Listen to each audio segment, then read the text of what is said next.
ये कष्ट हरियाणा में नहीं है। हरियाणा में अगर बूढ़े को पता लग जाए कि बेटा मुझे वृद्ध आश्रम में छोड़ के आने वाला है, तो बाप खुद बेटे को अनाथालय छोड़िया है।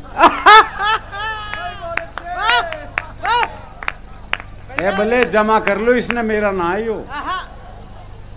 इसलिए हम तनाव में रहते ही नहीं जी, बिल्कुल। हाँ जी, अब बैठ जाओ सर, कहाँ घूम रहे हो? बस हाँ, ये चाय वाले ने सबको चाय पिला दी, एक बार भी मंच पे नहीं लाया कि ये तेरे को चाय पीने लायक भी नहीं लग रहे।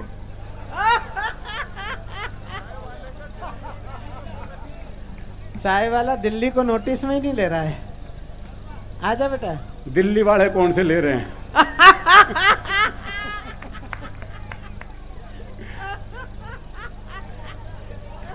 ले देखो, मेरे कहने से आ गए ना भाई साहब। दिल्ली में आपके कहने से आएगा चाय वाला?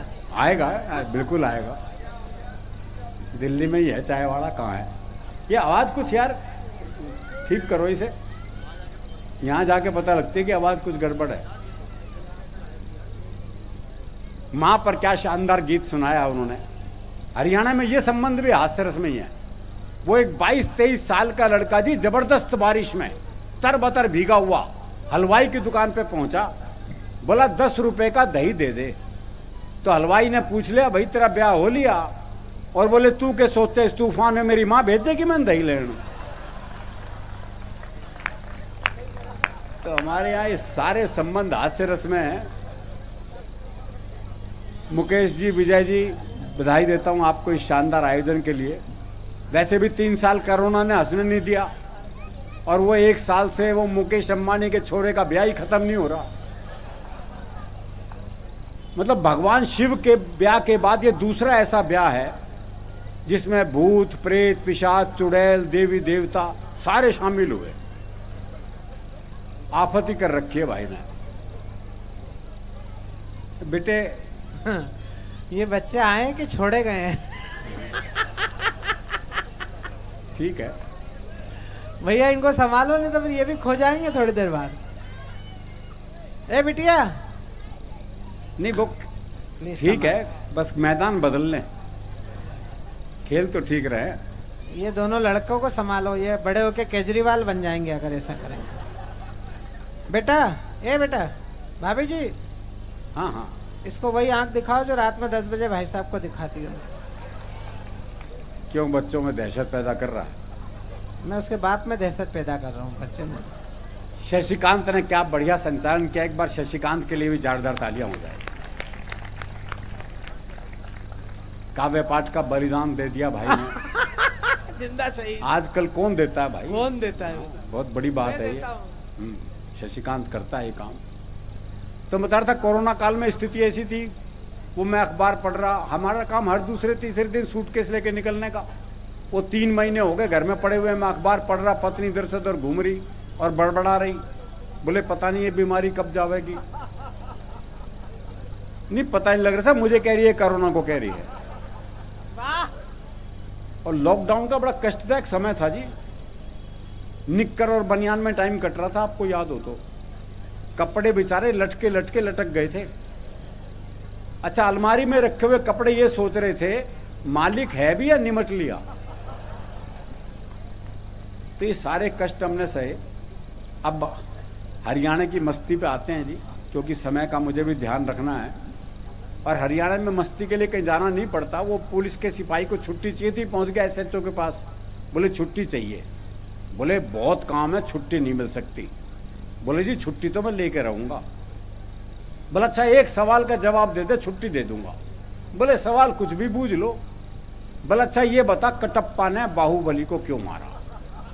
ये अंतर्राष्ट्रीय सवाल पूछ लिया जी उससे। बोले ये बता, कटप्पा ने बाहुबली को क्यों मारा? बोले हो सकता है बाहुबली ने कटप्पा को छुट्टी देने से मना कर दिया हो।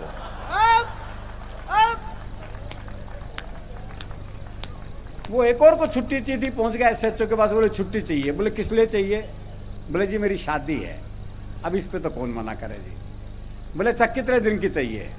बोले तो लुगाई देखने के बाद पता चलेगा। तो हम हर स्थिति में हास्य रस में जीते हैं। बेटियों की बहुत सारी बातें हुई, बहुत सुदीप ने क्या शानदार गीत सुनाया। हमारे यहाँ वो आजकल स्कूलों में, दिल्ली के कुछ स्कूलों में तो गुरुजी क्लास में आते हैं, बोले क्लास में जितनी लड़कियां उन्हें अपनी बहन मानो, क्लास में जितनी लड़कियां उन्हें अपनी बहन मानो। वो एक हरियाणा का था, बोले मैं तो ना मानूं। बोले क्यों, वही तू क्यों नहीं मानेगा? बोले इतने भात कौन भरेगा। देखो बात उसकी जायज है, जब वो इतनी दूर का भविष्य जानता है, निकट का तो जानता ही है।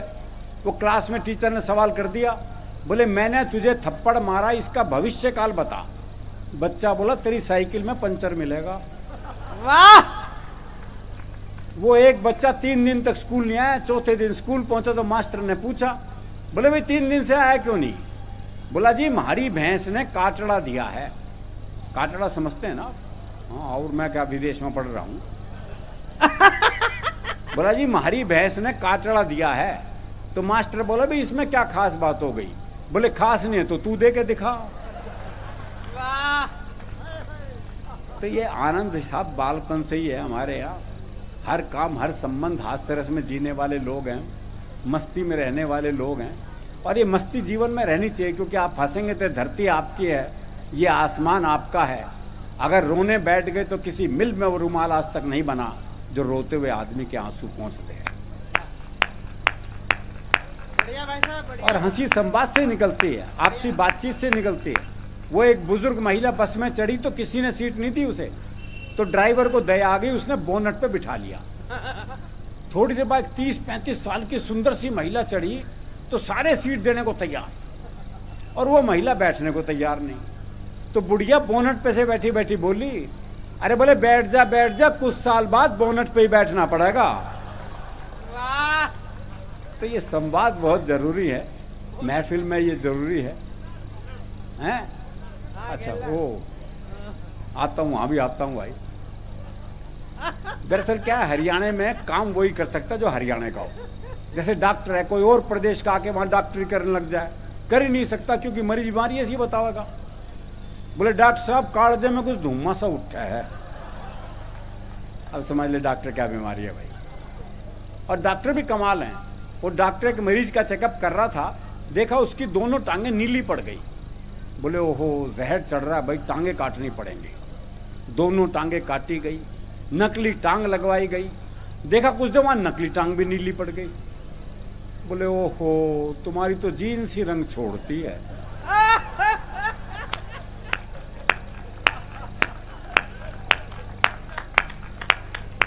अच्छा, बड़ा घुमा के इलाज करते हैं, डायरेक्ट इलाज में नहीं होता। डायरेक्ट इलाज नहीं। वो एक के बहुत खांसी थी, डॉक्टर के पास गया, डॉक्टर ने जुलाब की गोली दे दी। बाद में कंपाउंडर ने कहा, बोले ये क्या कह जी, उसको तो खांसी थी, आपने जुलाब की गोली दे दी। बोले कुछ नहीं, साला खांसने से पहले 100 बार सोचेगा। तो ये इलाज भी हमारे यहाँ ही संभव है। वो एक का मुकदमा चल रहा था तो भाई ने अपना वकील नहीं किया, बोले अपनी वकालत खुद ही करूंगा। अब बोला जज साहब हमारे बीच में झगड़ा हो गया कसूत्ता। अब जज को कुछ समझ में नहीं आया। बोले भाई तुम क्या कह रहे हो, मेरी समझ में नहीं आ रहा, तुम अपने लिए कोई वकील कर लो। है बोले समझ में तेरे नहीं आ रहा और वकील मैं कर लूं। वो एक जज का ट्रांसफर हो गया हरियाणा में, तो उसी दिन प्रॉपर्टी का मुकदमा चल रहा था। तो वकील बोला जी इसे प्रॉपर्टी मिल ही नहीं सकती, ये तो गैलड़ है। अब जज की कुछ समझ में नहीं आया। बोले भाई गैलड़ क्या होता है? वकील बोला भाई समझा तो दूं अगर बुरा नहीं मानने तो। बोले भाई समझाना तो पड़ेगा, मैं केस आगे कैसे सुनूंगा। तो वकील बोला देख तेरा बाप मर जा। ये वकील जज से बात कर रहा है, देख तेरा बाप मर जा। जज बोला अच्छा। अब बोले तेरी माँ मेरे बाप के साथ आ जा, और पाछे पाछे तू आ जा तो तू गैलड़ होगा। तो भाई ने अगले दिन ट्रांसफर करा लिया जी अपना। वो एक मुकदमा चल रहा था तो एक ताई गवाही के लिए आई। अच्छा, दोनों वकील उसी के गांव के। तो पहले वकील ने पूछे, बोले ताई मुझे जाना है। खूब जानू हूं, गुलाब सिंह का छोरा है तू, 1 नंबर का झूठा, तेरी लुगाई तक तो छोड़ के चली गई थी। बेचारा वकील सन्न रह गया जी। उसने दूसरे वकील की तरफ इशारा कर दिया, और ताई से जाना है, अच्छी तरह जानू हूं, कर्नल काने का छोरा है यो, 1 नंबर का याश, तेरी लुगाई से भी इसका चक्कर था। भाई साहब जज ने कोर्ट स्थगित की, अपने चैम्बर में गया, दोनों वकील बुलाए, बोले खबरदार ताई से मेरे बारे में कुछ पूछ लिया तो इतना साफ मामला है। ये दुष्ट है, तो जब याद दिला दो तो सुना ही देता हूँ। सुना सुना। हाँ, वो एक लड़की जो है डॉक्टर के पास आई, डॉक्टर चेकअप कर रहा था, बोले बधाई हो, अपने पति को खबर कर दो कि वो पिता बनने वाला है। लड़की बोली जी मेरी तो शादी नहीं हुई। बोले फिर अपने प्रेमी को खबर कर दो कि वो पिता बनने वाला है। बोले जी मेरा तो कोई प्रेमी भी नहीं है, मैं तो किसी पुरुष को जानती ही नहीं। बोले फिर अपनी माँ को खबर कर दे कि ईसा मसीह आने वाले हैं।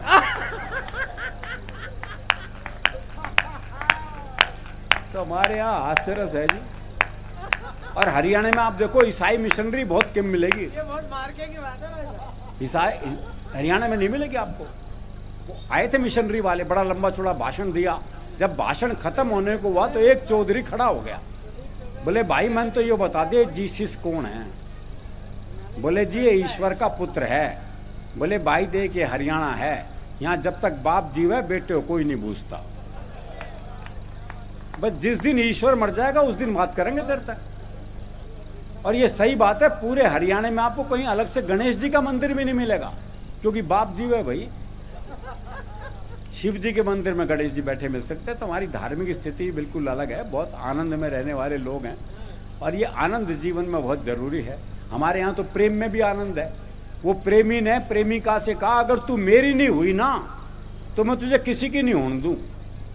बोले अच्छा तेरी हो जाऊंगी तो सबकी होने देगा।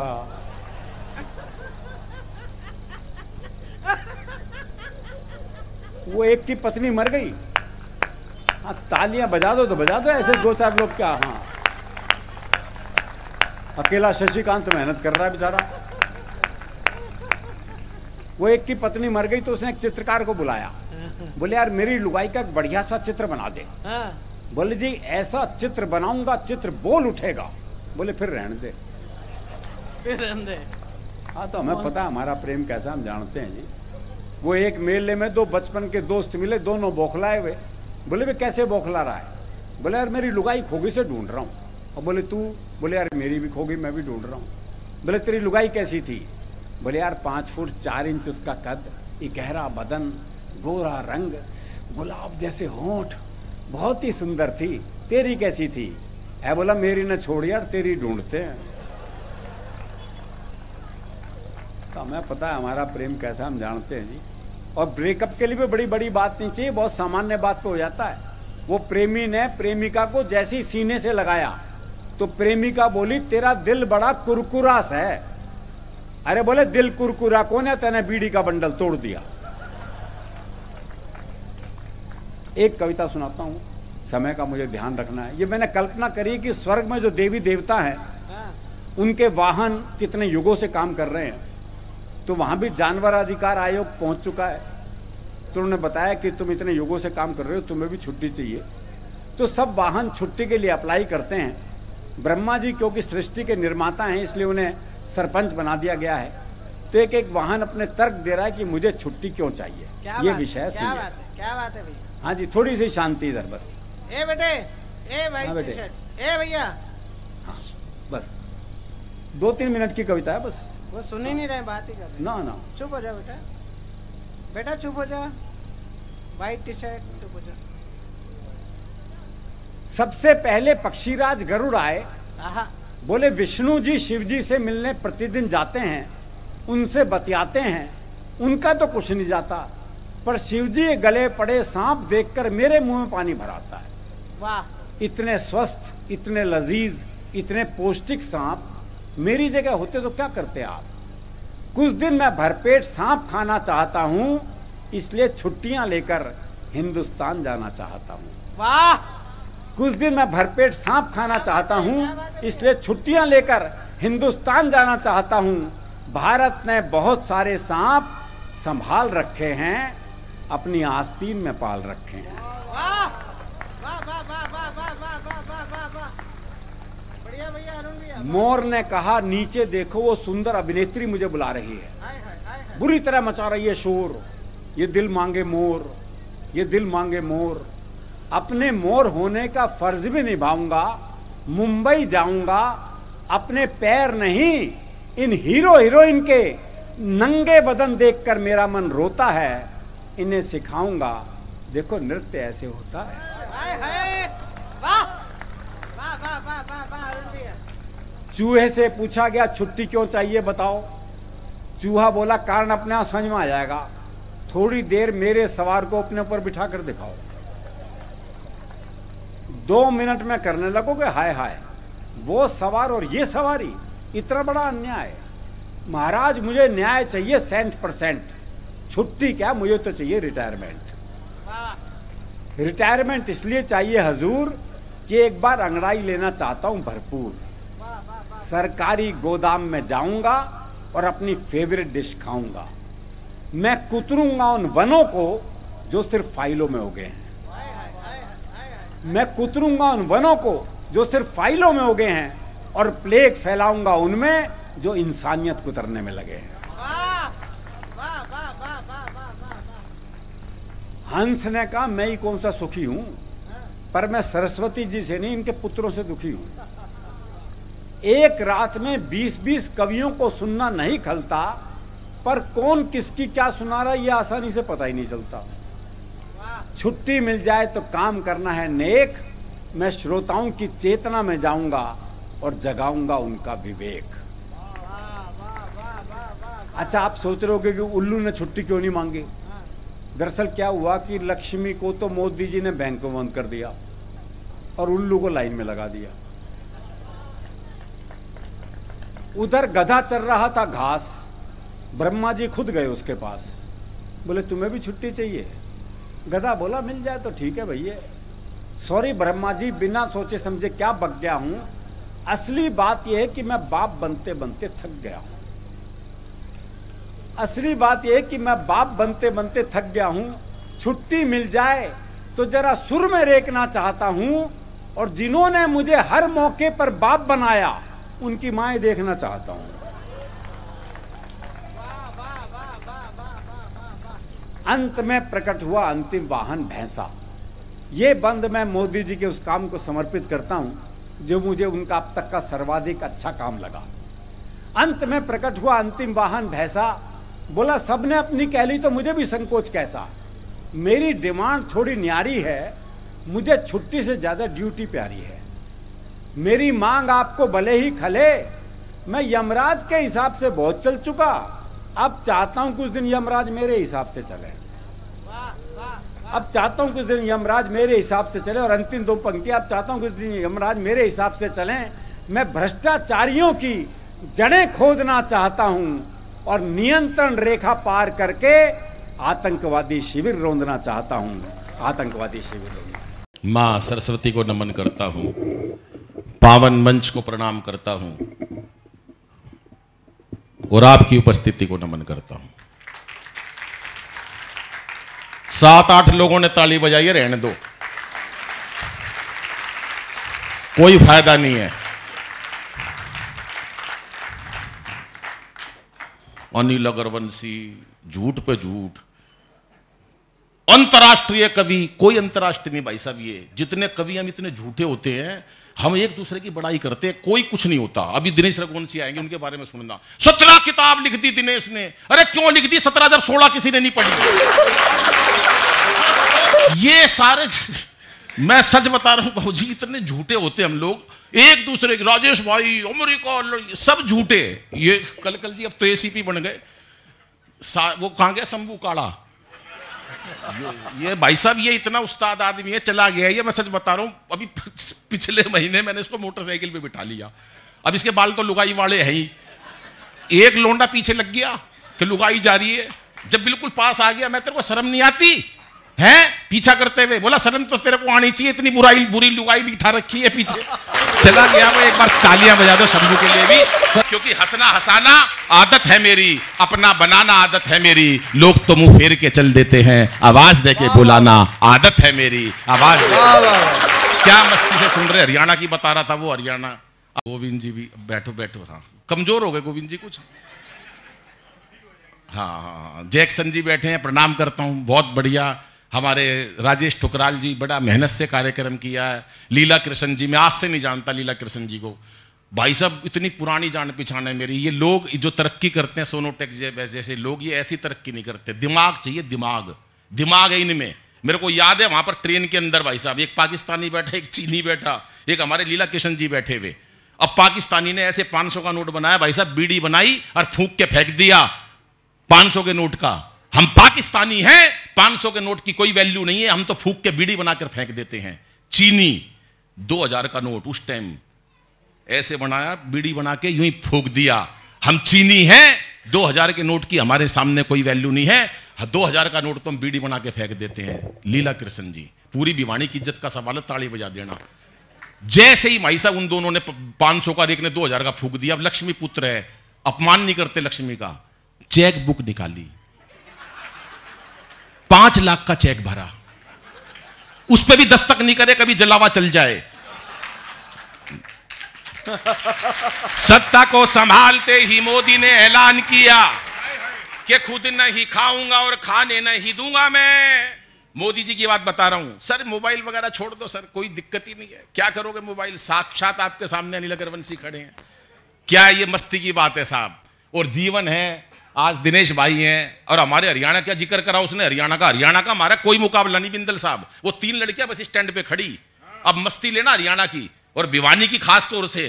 तो वो एक खड़ी लखनऊ की, एक दिल्ली की, मतलब एक यूपी, एक दिल्ली, एक हरियाणा की। एक मनचला घुरता हुआ आया, पत्थर पे पैर लगा और नीचे गिर गया। अब तीनों लड़कियों के कमेंट सुनना और भरपूर आनंद लेना। तो पहले क्या बोली लखनऊ वाली, अदब वाला शहर है ना, ओहो चोट लग गई बेचारे के। दिल्ली वाली एटीट्यूड वाली, बदतमीज कहीं का, मारे हरियाणा की, और ताड़ ले अपनी बुआ ने। ये है हरियाणा, है मोड़ा जी।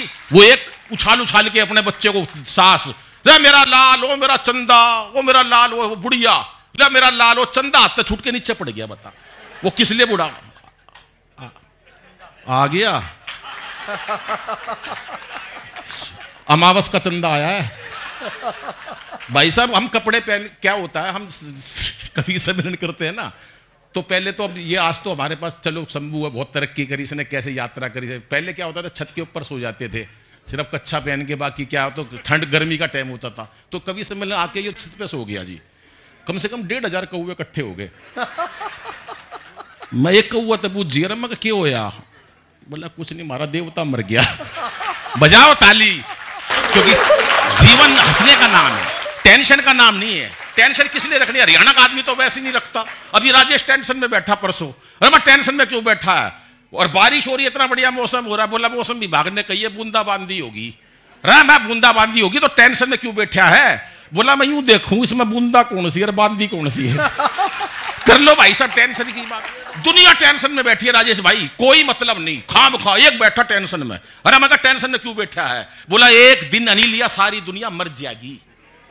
अब मैंने कहा दुनिया मर जाएगी तो तू टेंशन में क्यों बैठा है? बोला जो सब आखिरी में मरेगा उसको शमशान घाट कौन लेके जाएगा? कितनी टेंशन कर लो, टेंशन दूरी नहीं कर सकते। अब आप बाबूजी, आप तो गौशाला से जुड़े हुए हो, टेंशन बता रहा हूं लोग कैसे कैसे लेते हैं। आप सड़क पे जा रहे हो, मान लो जाओ मत, अभी तो आए हो आप थोड़ी देर पहले, तो मतलब आप सड़क पे जा रहे हो, आप रहने दो और किसी को भेजता हूं, आप थोड़े उम्र में बड़े हो। राजेश तू चले जाएगा, मान ले तू सड़क पर जावा है, बिना जान पिछाड़ किसी को नमस्ते करके निकल जाओ, सड़क टेंशन हो जाएगी यार, यो था कौन जो राम राम करके गया है। अच्छा लुगाई साथ में हो और कोई दूसरी महिला पति को नमस्ते कर दे, 1 महीने टेंशन, बता कौन थी वो चुड़ैल। अभी 15 दिन पहले मोड़ा साहब मैं डिस्ट्रिक्ट पार्क में अपनी लुगाई लेके घूम रहा, अपनी लेके घूमूंगा, कैसे खुश हो रहे हो, तो एक दूसरी महिला ने मेरे को नमस्ते कर ली। तो आज 15 दिन हो गए, बता कौन थी। मैं क्यों टेंशन ले रही है, मेरे को उसको भी बताना पड़ेगा तू कौन थी। मिलके बजाओ फिर अच्छे तो साहब, क्योंकि ये भिवानी का उत्सव है और भिवानी का उत्सव ऐसा ही होता है कि सत्ता को संभालते ही मोदी ने ऐलान किया कि खुद नहीं खाऊंगा और मोदी जी देश के बड़े नेता हैं, जहां जाते मुरली मनोहर जोशी और अडवाणी जी को अपने साथ ले जाते हैं, खास तौर से शपथ ग्रहण समारोह, उन्हें दिखाते हैं शपथ ग्रहण समारोह कैसा होता है, और अपने सामने ऐसे बैठे रहते हैं जैसे जैक्सन जी और राजेश ठुकराल जी बैठे हैं, और एक ही बात कहते हैं, मित्रों आज मैं जो कुछ भी हूं, जहां कहीं भी हूं, इन दोनों की वजह से हूं, और ये दोनों जहां कहीं है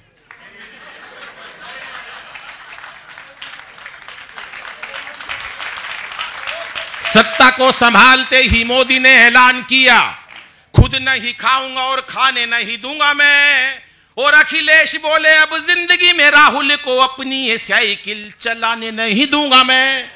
अमित शाह बोले चाहे कोई भी जुगाड़ करूं, गवर्नमेंट किसी को बनाने नहीं दूंगा मैं। और अब इस कोड रूम में याद करना, योगी का और पूरे सदन की तालियां चाहता हूं कि अमित शाह बोले चाहे कोई भी जुगाड़ करूं, गवर्नमेंट किसी को बनाने नहीं दूंगा मैं। और योगी जी ये बोले मेरा नारी से क्या लेना देना, खुद ना पटाई और पटाने नहीं दूंगा मैं, खुद ना पटाई और पटाने नहीं दूंगा।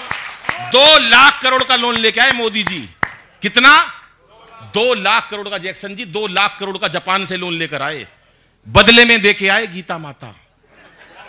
सुनो राजेश भाई, इधर मत ध्यान करो जरा, हाँ मस्ती ले आप। 2 लाख करोड़ का लोन लेकर आए, बदले में देके आए गीता माता। गीता का माता का मोल अनमोल है, लेकिन दिया गया 50 साल का लोन है। 50 साल बाद जब वो लोन नहीं पहुंचेगा तो गीता माता को खोल के देखेंगे, उसमें लिखा होगा क्यों व्यर्थ चिंता करते हो, तुम्हारा क्या गया जो तुम रोते हो, जो आज तुम्हारा है कल किसी और का हो जाएगा। मोदी जी अद्भुत हैं भाई साहब। सर्जिकल स्ट्राइक करी, सारा पाकिस्तान परेशान हो गया, सर्जिकल स्ट्राइक कर दी है। कहां के लोगों ने करी, पूछा उन्होंने, बोले इतना बहादुर देश जिन्होंने सर्जिकल स्ट्राइक करी, कहां के लोग हैं? बोले जी बिहानी के लोग थे जिन्होंने, सैनिकों ने सर्जिकल स्ट्राइक करी। बोला इतने बहादुर हैं? बोले हाँ। बोले तेरे को कैसे पता? 2 लुगाई ठा के एक लोग बैठा था। अच्छा वो जुल्म था? नहीं मैंने वो, फिर ठीक है वो कुछ, हाँ नहीं मैंने कहा इतनी कितनी हिम्मत आदमी की। भाई साहब कोई कुछ नहीं बिगाड़ सकता आजकल महिला का। मेरे को याद है वो एक पति आया पत्नी के पास, बोला गवर्नमेंट ने घोषणा करी है जिसके पास 1 बालक होगा गवर्नमेंट 10,000 रुपए महीना देगी।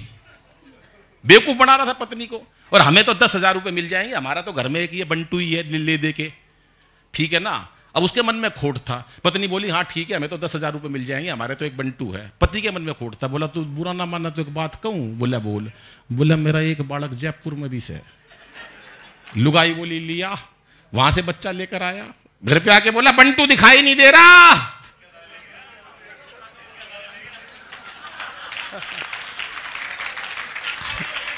लुगाई बोली जिसका था वो बंटू को ले गया। मस्ती है हर चीज की।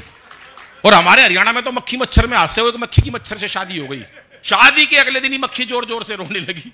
शादी के अगले दिन ही मक्खी जोर जोर से रोई। सहेली ने पूछा बहन क्या हुआ? बोली कुछ नहीं, रात को गलती से गुड नाइट जला दी, तेरा जीजा मर गया। कर लो भाई साहब, टेंशन कहीं से नहीं लेनी चाहिए। टेंशन क्यों ले? राजेश भाई क्या दिन नहीं देखे कोरोना में, हमने कितने अपने लोग खोए हैं। आज राजेश भाई ने भिवानी परिवार मैत्री संघ को कहां पहुंचा दिया, कहां से लेकर। एक बार राजेश भाई के लिए जोरदार ताली बजा दो। आज मैं जो कुछ भी हूं, जहां कहीं हूं, मैं राजेश भाई की वजह से हूं। अगर ये नहीं होता मैं और आगे होता। ताली बजा दो। और ये भी जहां कहीं है मेरी वजह से होता, ना यो भी प्रधानमंत्री पाता। लेकिन ये मस्ती है साहब, और जीवन में हमेशा टेंशन में कभी नहीं रहना चाहिए, मस्ती में ही रहना चाहिए। कोरोना का दिन देखा, क्या दिन निकले जैक्सन भाई, देखे ना, मैं पता चल रहा आपके चेहरे से। वही लुगाई देखी 2 साल तक, सुबह से शाम तक वही लुगाई। काम वाली आती नहीं थी, 12:30 बजे तक नहाती नहीं थी, मेकअप का सामान खत्म था। इतने लोग बाबूजी कोरोना से नहीं मरे जितने लुगाई की शक्ल देख के मर गए। मेरे से बोली बेसन लिया, हाँ को नहीं है।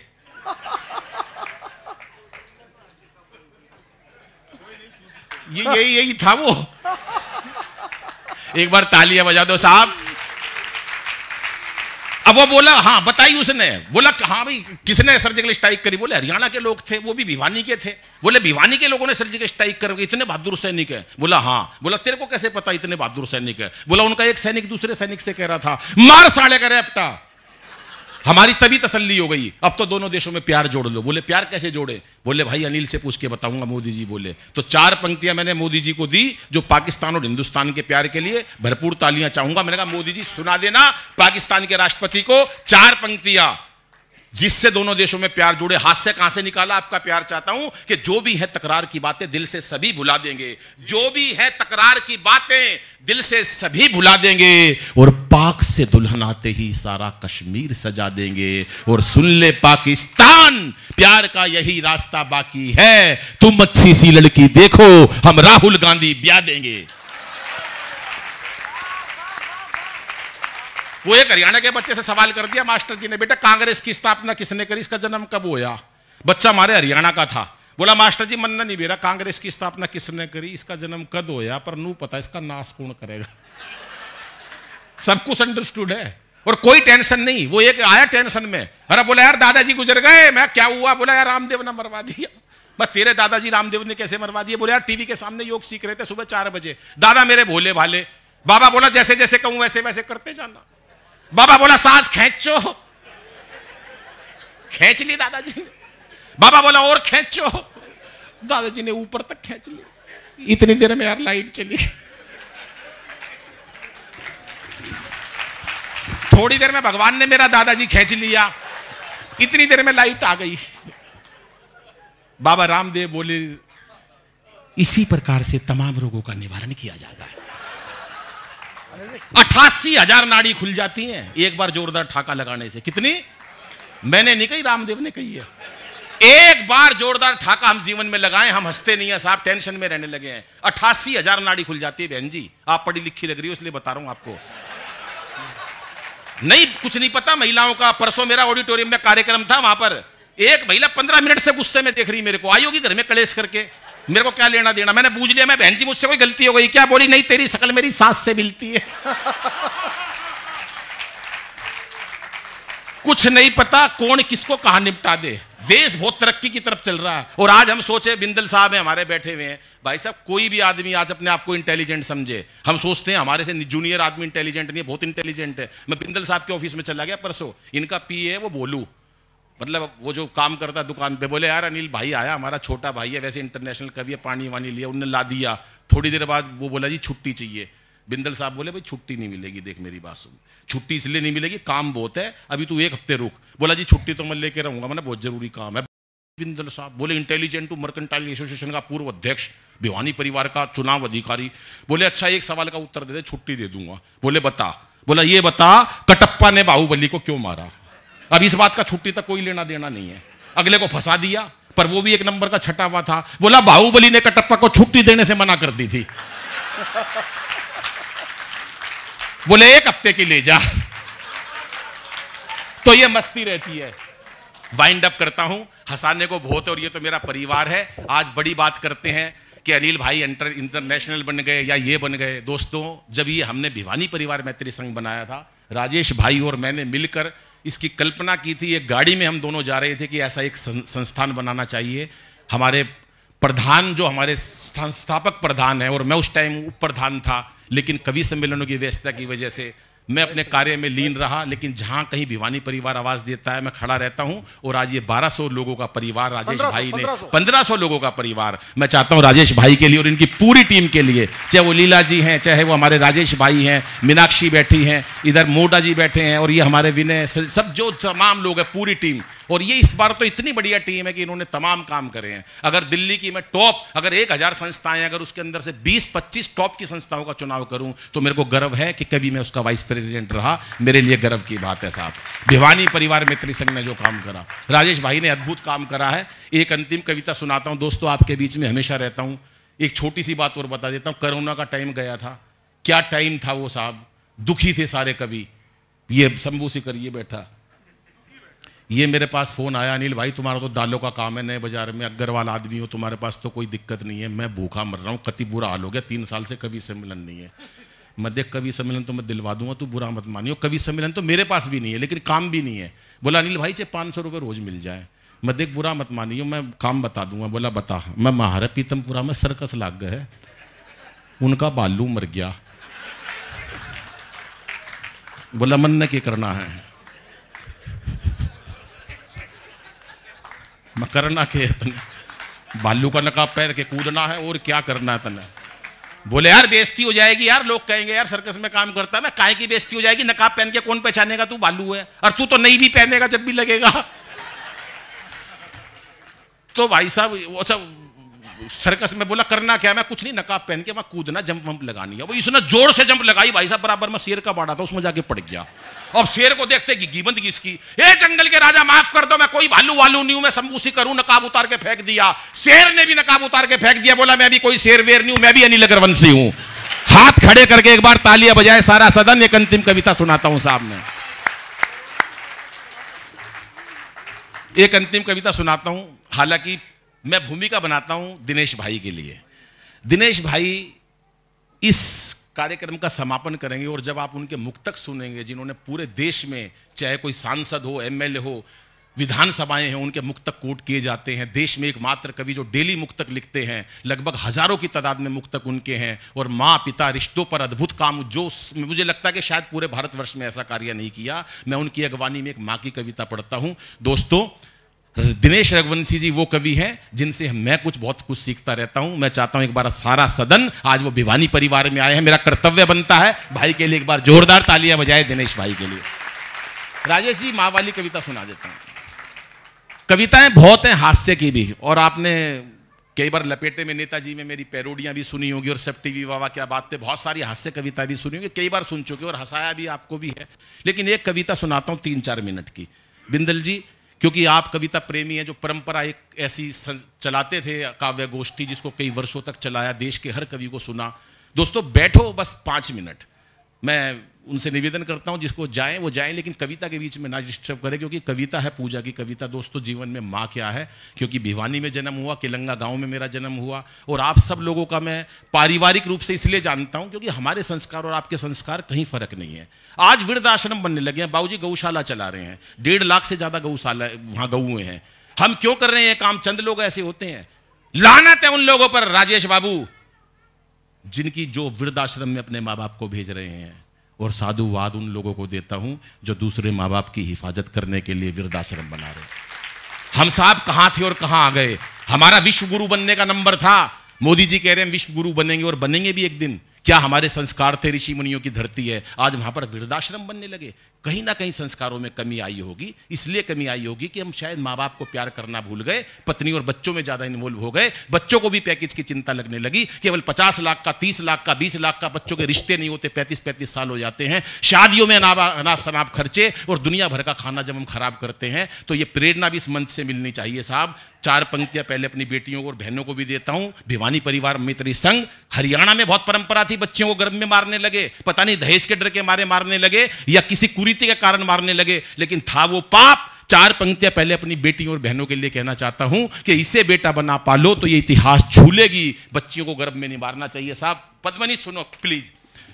इसे बेटा बना पालो तो इतिहास झूलेगी, करो विश्वास बेटी पर तो ये विश्वास झूलेगी। कभी जीवन में बेटी को नजरअंदाज मत करना, जरा से पंख खोलोगे तो ये आकाश छूलेगी, जरा से पंख खोलोगे तो ये आकाश छूलेगी। वही बेटी एक दिन मां बन जाती है साहब। राजेश बाबू हैं जिनका सानिध्य मेरे ऊपर रहा। दोस्तों, मां से बड़ा दुनिया में कोई नहीं है। मां अद्भुत एक चीज भगवान ने ऐसी बना दी कि त्याग, सहनशीलता, दया व क्षमा होती है। इन सबको मिला दो तो फिर मां होती है। छोटा सा बच्चा 7 साल का, मां घर से चली जाती है, कोई भाई बहन नहीं है, पिताजी घर में अकेले हैं। बच्चा मिस करता अपनी मां को, कैसे करता है शायद मेरी कल्पना होगी और आप लोगों का प्यार। सुनिएगा, 3 मिनट की कविता सर समर्पित करता हूं आपको, सुनिएगा। बच्चा क्या सोचता, 7 साल का, मां मर जाती है तो क्या उसकी कल्पना होती है कि दूसरे बच्चे टिफिन ले जा रहे हैं, पेरेंट्स मीटिंग में मां जाती है, क्या सोचता होगा? सुनिएगा सर, बहुत बहुत समर्पित करता हूं। दिनेश भाई, काश मेरी भी मां होती, काश मेरी भी मां होती। जैक्सन भाई, बड़े कवि सम्मेलन कराते हो आप, बड़े कवि सुने हैं, अपने भाई को भी सुनो। काश मेरी भी मां होती तो सपने रोज संजोती, काश मेरी भी मां होती। पहला बंद निवेदित करता हूं कि अब ना किसी की आंख का तारा, अब ना किसी की आंख का तारा, कौन कहेगा राज दुलारा। अब रूठूं तो कौन मनाए, मेरी गलती पर समझाए। बिन माँ बाप के बचपन सुना, बुझ गई ममता की ज्योति। काश मेरी भी माँ होती, वो सपने रोज संजोती। काश मेरी भी माँ होती। बिंदल जी, एक सच्चाई बताता हूँ, ये मेरा परिवार बैठा है, हंसी का ही कवि हूँ, पूरा देश हंसी के लिए बुलाता है मेरे को। लेकिन जब ऐसा मौका मिलता है कि मेरा भाई मेरे परिवार बैठे हैं, तब कहीं मन करता है मेरा ऐसी कविता सुनाने को। आदरणीय दिनेश भाई बैठे हैं, मेरे भाई राजेश बैठे हैं, शंभू आज देश का बड़ा कवि है, मेरा छोटा भाई। दोस्तों, तब कहना चाहता हूँ, अंतिम 6 पंक्तियां पढ़ता हूँ। आज जब 12-1 बजे घर जाता हूँ,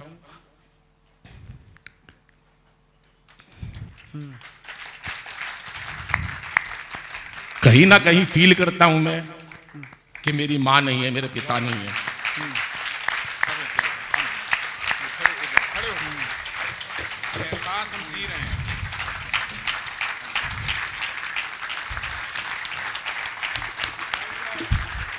दोस्तों बैठिएगा प्लीज।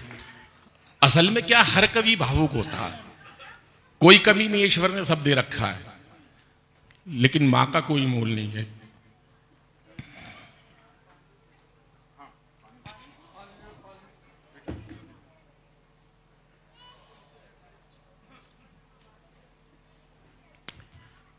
बस घर जाता हूं तो एक बात सोचता हूं,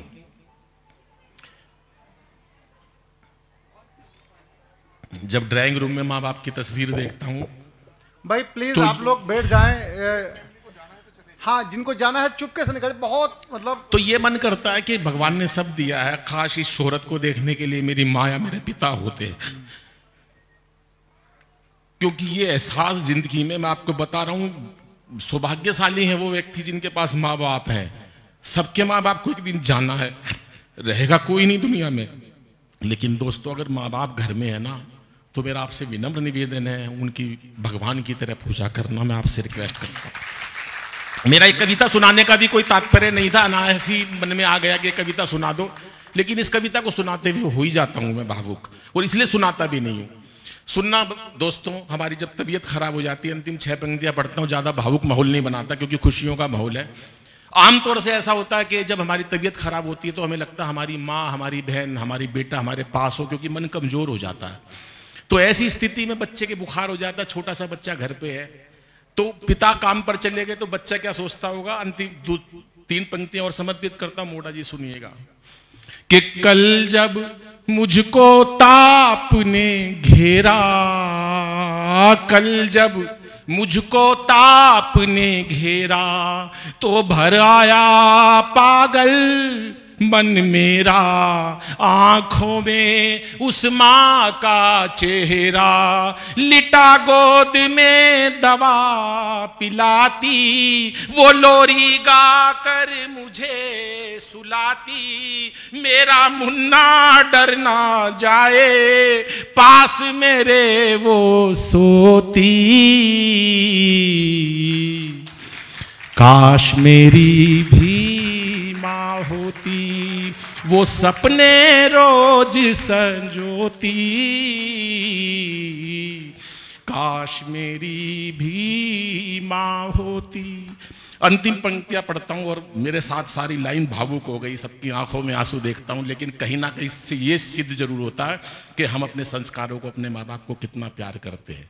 दोस्तों, जीवन में खुशियां बहुत हैं, लेकिन बड़ा मुश्किल लगता है जब माँ बाप घर में अकेले हो, वृद्धाश्रम में। परसों मैंने एक कहावत पढ़ी, वो कहना, एक फ़ोन किया उसने कि यार मेरा कुत्ता कहीं खो गया है।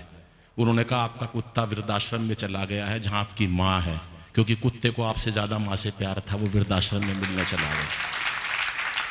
ये पवित्र संस्कारों का मंच है, जहाँ राजेश भाई जैसे कहीं टेंट कैंसर का वो लगाते हैं, कहीं ब्लड कैंप लगाते हैं, तो हमको कहीं भावनाएं और संस्कार नहीं खोना चाहिए हास्य के अंदर। हास्य अपनी जगह है, लेकिन भावनाएं अपनी जगह है। दोस्तों, कई जने पूछते हैं मेरे से, हम करोड़पति बन गए भाई साहब, माँ बाप का कर्ज कैसे अदा करें? कभी कर ही नहीं सकते माँ बाप का कर्जा पूरा, लेकिन 2-3 छोटी छोटी बातें हैं। माँ बाप को उनकी सामर्थ्य, अपनी सामर्थ्य अनुसार और उनकी आवश्यकता अनुसार हमेशा पैसा दो। ये मत सोचो माँ घर भी तेरा है, सब कुछ तेरा है और वो तुम्हारे पसारती रहे। माँ बाप को खर्चा जरूर देना चाहिए। नंबर दूसरी बात, कभी माँ बाप से ऊंचे सुर में बात नहीं करो दोस्तों, उनकी आत्मा को तकलीफ होती है। और नंबर तीसरी बात, जब भी घर से निकलो और वापस आओ, एक बार माँ बाप के पास बैठकर जरूर जाओ, उनकी आत्मा को शांति मिलती है, उनकी दुआओं से बचकर हम वापस आते हैं। अंतिम 3 पंक्तियां पढ़ता हूँ दिनेश भाई की अगवानी में, और मुझसे भी ज्यादा प्यार दिनेश भाई को इसलिए मिलना चाहिए कि उनसे हमने बहुत कुछ सीखा है और आज भिवानी परिवार में आए हैं। अंतिम 3 पंक्तियां पढ़ता हूं कि मात पिता अनमोल खजाना, मात पिता अनमोल खजाना, इनका प्यार ना कभी भुलाना। कष्ट यदि तुम पहुंचाओगे, कष्ट यदि तुम पहुंचाओगे, तो याद करोगे पछताओगे। कीमत तभी पता चलती है, आकाश भर तालियां मां के चरणों में उठा देना दोस्तों। कीमत तभी पता चलती है, अरे जब वो चीज नहीं होती। काश मेरी भी माँ होती, वो सपने रोज संजोती।